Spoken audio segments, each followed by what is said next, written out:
DoggieDiamondsTV.com. What's up, everybody out there? It's your boy Doggie Diamonds with Doggie Diamonds TV. This is my first ever podcast. The name of my podcast is called No Filter. Because as y'all know, or if you don't know, you will find out, I absolutely have no filter. I say what the fuck I want, when I want, how I want. It bothers some people. Some people don't like it. Some people dislike me. I don't give a fuck. Because, listen, I'd rather say what I mean and mean what I say than to be some timid mouse and you not know where I stand. Stay with me, you gonna know where you stand. If I don't fuck with you, I don't fuck with you. If I fuck with you, I fuck with you. That's what's wrong with this industry now. Everybody is feeling a way, but nobody is expressing how they feel. That don't always mean negative either. You know, I don't always have to be negative about shit, but I'm just saying it's shit that I don't like. We all complain about the same shit about the industry, but nobody wants to talk about it. Everybody wants to be quiet because they don't want to burn bridges and you don't want to be blackballed and all this sucker shit going on that I ain't with none of that shit anyway. Now, how could I keep y'all entertained because I'm not doing them long drawn out podcasts either, them 40-minute joints where you just be hearing dudes babble and talk and you fall off and nod out and shit. Nah, this shit gonna be lit. From the time I fucking hit play to I hit stop. So, what I want to talk about today is the Kendrick Lamar album, To Pimp a Butterfly. Everybody who knows me know I've never been a real big Kendrick Lamar fan.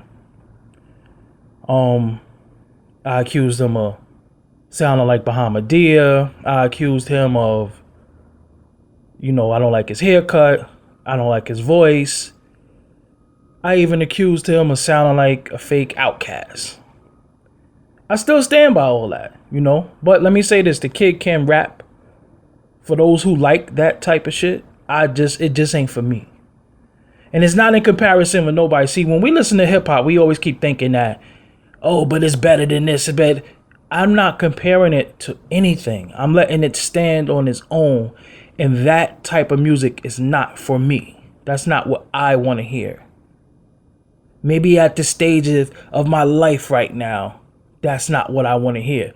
You have some albums that you don't initially like it, and then you might go back to it. And then you say, damn, I slept on this shit. I'm feeling this shit now.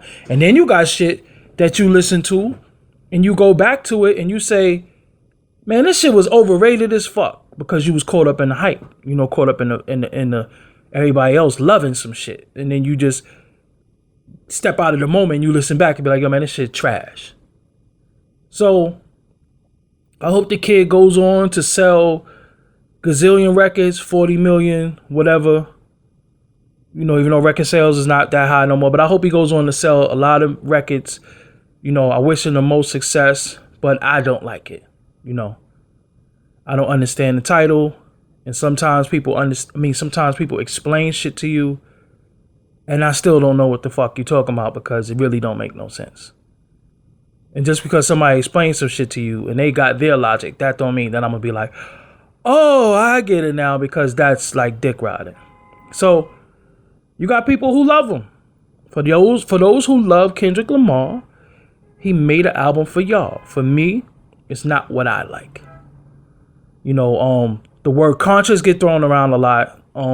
I think that shit is a overrated word because with black people, which I am a black person, so I can speak for black people and I can speak for myself.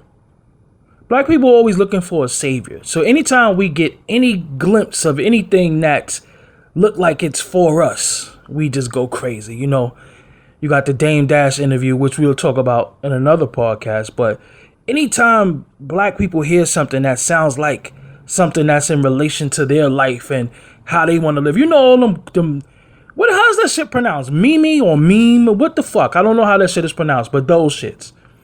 If you look, it's always some inspirational ass quote and, God said and do unto others and all this shit. So when people hear that from people in interviews or records or whatever, they automatically gravitate towards because they think that it it's a reflection or it's a part of their life. So they love it.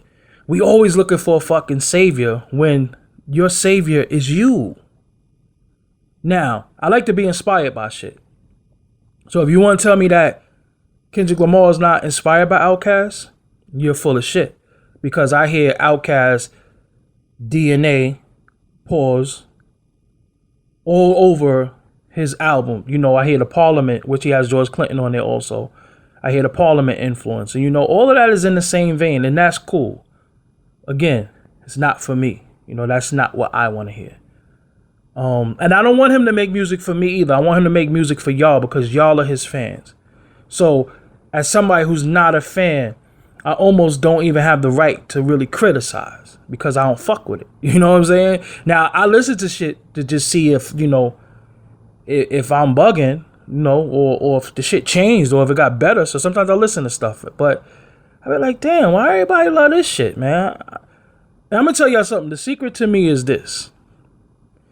If you fuck up my bop, you know, Brooklyn dude, I got a certain bop, you know. If you rhyme in a certain way and you fuck my bop up and I can't get my good bop, I don't like your music, man. So that's why I don't like that South shit. I don't like that turn up music. I don't like none of that strip club shit because it fucks my bop up. Now, when you sitting there bopping your head fast, because you think the beat is going fast, but the beat, you know, because a lot of them trap music beats, some shits are slow as fuck, but it just have 1/16 hi-hats. So it's almost sound like double time. So you sitting there bopping your head. You know that shit like DJ Khaled be doing? If you look like that, I ain't fucking with your music. Or if you try to make me look like that, bop my head like that, I don't fuck with your music. So that's why I don't like that shit, and that's why some of the Kendrick shit. You know, I just like melodic music. I like shit that just make me reflect, make me think. I do like shit that could be a little up-tempo, a little hype, MOP shit, you know. But some shit is just, I don't know, man. I just think, you know, the people just dick ride because you think you're supposed to like it and you don't want to be the odd man out. That's just the only one that don't like it. I don't have a problem with being the odd man out because I was created different. You know what I'm saying? Like, I don't have the same DNA as nobody, the same fingerprints. So, no, I think I do have the same DNA. You had the DNA of your mother and parents. Mother and parents. What the fuck? Your mother and father, right? I believe so. I don't know. I ain't getting into all that scientific, crazy space shit right now. I'm just saying it ain't for me. There is music out there I like. I like the J. Cole music. I like this song by rapper Big Pooh he just put out. I like the Granddaddy IU project, PIMP. I like that project that just came out. I like the Diamond D project. That shit is dope. And anything that I say, y'all can go look it up. I like Dave East a lot. I told y'all I think Dave East is the present and the future of Harlem. That's really it. I mean, you know, I like my home team shit. You know what I'm saying? But I'm talking about outside of my home team. That's the shit that I like. That's the shit that I be listening to. I was digging on some of the D'Angelo songs on his album. Cause I just like that. What the fuck happened to Neo Soul, man? I ain't gonna crowd y'all in on this first one. I just wanted to give y'all a little brief introduction. What the fuck is going on and what I'm gonna be doing here. But what the fuck happened to Neo Soul, man? What happened to soul, period? There is no soul in the music. All this shit is just fucking noise. I know y'all, I know. Kendrick Lamar shit is soulful. You stupid, my nigga. You a hater. I already know what y'all gonna say to me. Ask me, do I give a fuck, though? Because I don't give a fuck. Yo, I'm one person that the shit that you say to me does not bother me. I don't give a fuck. Because it's my opinion, my thoughts, how I feel. That's it. I'm not trying to sway the people. Believe it or not, there's a lot of people who agree with me, but they agree in private. They don't agree in public because they don't got the balls to say nothing in public because they still want a Kendrick Lamar feature or they still want to interview or whatever. I could interview. Listen, I've interviewed artists and didn't like they shit. It's not about that. It's about the fans that they have and how can we, you know, get their story out to the fans and how could they win new fans? Because I'll admit, When I first interviewed Fred the Godson, I didn't like his music. I'll admit it. I did not like it. I thought his voice was weird. I just didn't like it. I thought he was fucking funny looking. But when I got to hear his story, it made me open up a little bit more to, oh, I understand now. It was a good backstory to make him rhyme the way he does, and I understood basically. So that's what an interview does. It should always make you gain new fans based upon your story. You know, some of these rappers don't have a fucking story. So sometimes people be like, yo, why you interviewing them old niggas, these irrelevant niggas? Because they got a story. They got a story that you need to know, that you need to hear, that shape hip hop to be the way it is today. That's why I like interviewing older people, because they got a fucking dope story. Whether it be good or whether it be bad, because some of y'all need to hear these fucking horror stories, because that shit gonna happen to your dumb ass. And some of y'all ain't even in the game and y'all always talking shit. Some of y'all never even been in a fucking record label before. Never even been in a real studio. And your man with a fucking inbox in the computer, that's not a real studio. Back in the days, we call that pre-production. And you had to take your shit out of your crib and go to a real studio and dump it down and do it right. 24-track board, outboard gear, mic booth and all that shit. Not these fucking crib studios that all y'all got talking about y'all in the studio and you in somebody's fucking crib. I ain't knocking no home studios. I'm just saying that y'all took this studio shit a little too fucking far. I just snapped real quick. My bad. Let me get back on track. Let me get calm. I'm just saying. I like to interview older people.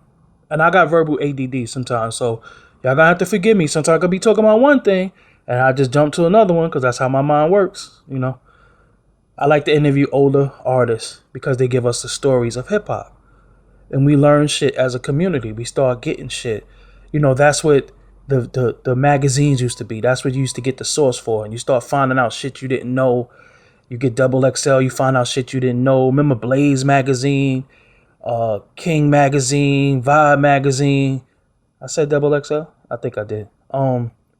Rap pages. What was this other one? Shit, I can't remember. Pardon me that anybody that I didn't fucking shout out. But those magazines, you know, we would get those shits and find out shit about hip hop we didn't know. Now we in the internet age. We think we know every fucking thing. We think we know everybody's fucking story. And y'all don't know shit. And then y'all just want to hear shit that you think is relevant to the time. But, yo, it's shit that predates what's going on right now. We got to always go back and learn the history of shit so we don't repeat, you know, certain shit. And some of y'all need to know because y'all going to get beat if y'all ever make it in the game. So you need to learn now how not to lose your shit. Because when you look at an old rapper and he's mad as fuck, that's because nobody taught him. We're trying to teach you shit, you know? So that's what it is. Doggie Diamonds TV. No Filter Podcast. This is episode 1. I'm getting the fuck out of here. I got some editing to do. Don't forget, subscribe to Doggie Diamonds TV on YouTube. Official _DDTV on Twitter. Doggie Diamonds on Facebook. Of course, me, Doggie Diamonds on Twitter. I got 2 Twitters. Well, I don't got one. I run one, and the other one is really ran by the website. And don't forget to log on to Doggie Diamonds TV every motherfucking day of your life. I'm looking for bloggers. So if you want to write, I can't pay you. I'm keep it a buck with you. I can't pay you, but it'll be a good experience, good learning curve for you. I'm looking for bloggers, so if you want to blog consistently too, man, not a fucking story every 2 weeks, man, because you know even the caveman could do that. I need somebody that's consistent, man. Join my team, fuck with me. If you want to do that, somebody serious, please. And I don't want to have to teach you how to use WordPress, none of that shit. Basically like this. If you know about websites and how to post on websites and you tried, but your website didn't take off and you kind of suck ass a little bit at internet marketing and all that shit, come over to Doggie Diamonds TV on my Suge Knight shit. You know what I'm saying? So that's what it is. Holla at me. I'm out of here. Thank y'all for listening. This is episode 1. I will be back with more crazy shit. I'm telling y'all, this shit gonna get crazy. Peace.